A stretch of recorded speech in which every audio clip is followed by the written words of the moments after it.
Next one is LC circuit. अब देखो LC circuit है तो आर एल सी आपको सोल्व करना आ गया है, आर एल करना आ गया है, आर सी करना आ गया है, तो एल से भी बहुत ही आसान है। तो इसमें बड़ा कुछ ज़्यादा खास होता नहीं, बड़े कम क्वेश्चन पूछे जाते हैं क्योंकि कुछ बचता ही नहीं इसमें, सब कुछ माइनस ऐसे छोटा मोटा होता है। ठीक है, चलो देख लेते हैं। तो देखो होगा ये कि इसमें फिर से दो कंडीशन आएंगी कि हो सकता है एक्सएल बड़ा हो, एक्स सी छोटा हो सकता है एक्स सी बड़ा हो, एक्स एल छोटा हो। ठीक है, तो अब आपको पता है इसकी वजह से क्या होता है। तो पहले तो हम वी एल लिख देते हैं, वी एल ज़्यादा होगा और वी सी कम होगा,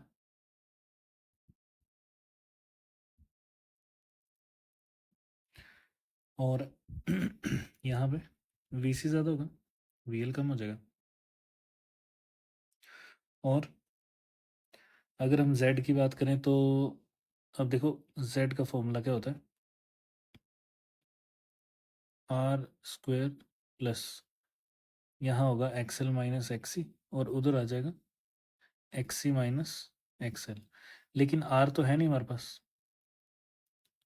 तो जब आर है ही नहीं तो फिर लिखेंगे भी नहीं, तो इसका मतलब है कि इसको हम हटा देते हैं यहाँ से। तो z बन जाएगा आपका एक्सएल माइनस एक्सी का होल स्क्वेयर होगा और फिर अंडर रूट होगा, तो ये दोनों कट जाएंगे आपस में, तो वापस यही बच जाएगा। ठीक है, सेम टू सेम यहाँ पे क्या बनेगा, z is equal to, obviously x c बड़ा है तो हम एक्स सी को आगे लिख सकते हैं, नहीं भी लिखेंगे तब भी कोई प्रॉब्लम नहीं है। ऐसी चीज़ों में हम क्या करते हैं पता है, ऐसी चीज़ें जब सेम सेम जैसी आ जाती हैं तो हम क्या करते हैं, मोड लगा के लिख देते हैं इसको, z is equal to XL minus XC या एक्सी माइनस एक्सएल कुछ भी लिख लो, और यहाँ पे लगा देते हैं हम मोड, ताकि कोई गड़बड़ ना हो, है ना। प्लस माइनस आ भी जाए तो हमें कोई प्लस मतलब प्लस माइनस की वजह से कोई गड़बड़ ना हो, तो ऐसे लिख देते हैं। अब थोड़ा सा आगे चलते हैं।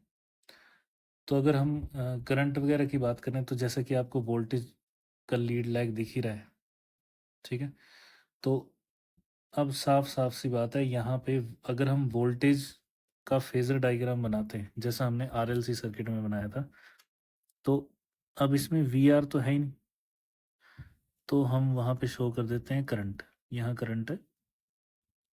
ठीक है, जो वी एल होता है वो आगे होता है, जो वी सी होता है वो पीछे रह जाता है।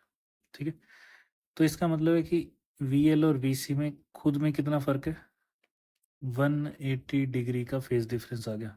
अगर कोई वी एल वी सी का डिफरेंस पूछ रहे तब की बात कर रहा हूँ, ये दोनों के लिए वैलिड है ना, चाहे कौन सा भी सर्किट बना लो। तो अगर हम बात करें कि करंट वगैरह का लीड लैग, तो वोल्टेज, अब देखो ये कौन सा इंडक्टर ज़्यादा है इसमें, तो ऑब्वियसली वोल्टेज लीड करेगी और करंट पीछे रह जाएगा, voltage leads current by pi by 2। Similarly इसमें क्या लिखेंगे, करंट लीड्स या वोल्टेज लैग्स बिहाइंड करंट, तो यहाँ हमने लिखना है करंट के बारे में, तो current Leeds voltage bye pi by 2। तो बस इतना सा लिखना होता है। ठीक है, अगर हम फाई की बात करें, अगर फाई निकालना पड़ा तो फाई जब यहाँ निकालोगे तो देखो यहाँ पे वोल्टेज क्या कर रही है, इसमें वोल्टेज वोल्टेज के हिसाब से देखना फाई है ना, तो यहाँ पे जो एक्सएल है उसमें वोल्टेज लीड कर रही है तो हम फाई लिख देंगे प्लस पाई बाय 2। यहाँ भी पाई बाय 2 ही है, लेकिन यहाँ आ जाएगा माइनस पाई बाय 2। अब कैसे पता चला, वो देखो यहाँ पे इस सर्किट में वोल्टेज अक्रॉस कैपेसिटर जो है वो पीछे रह गया, इसलिए माइनस पाई बाय 2 आ गया। वोल्टेज अक्रॉस इंडक्टर आगे है तो प्लस पाई बाय 2 आ गया। और दोनों के बीच में डिफरेंस क्या होगा, फेज डिफरेंस बिटवीन, तो अगर आपने यहाँ लिखना पड़ा आपको तो आप लिख सकते हो कि phase difference between V L and V C is 180 degree.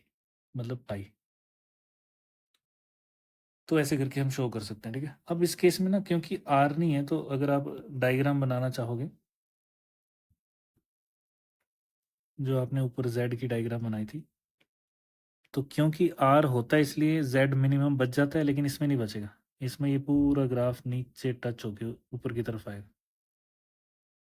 ठीक है। तो ये ऐसे बन जाएगा ग्राफ। अब ये जो ग्राफ है वो है जेड का ग्राफ, किसके साथ? वही फ्रीक्वेंसी के साथ। और ये बीच में क्या आएगा? वही रेजोनेंस, मतलब ओमेगा आर की बात हो रही है, ठीक है। बाकी आपको पता है कि कब क्या होता है ना। तो फ्रीक्वेंसी इंक्रीज होगी तो जेड पहले डिक्रीज होगा फिर इंक्रीज हो जाएगा, जो कि आपको दिख रहा है ग्राफ में। तो ऐसा ग्राफ हो जाता है। बाकी ये भी आपको पता है कि इंडक्टिव कैपेसिटिव कब होगा, ठीक है। तो जब जब ओमेगा आर से ज़्यादा होगी तो वो इंडक्टिव होता है, और यहाँ कैपेसिटिव होगा, ठीक है। चलो ये आपने याद रख लेना। तो ये बन गया आपका एलसी सर्किट।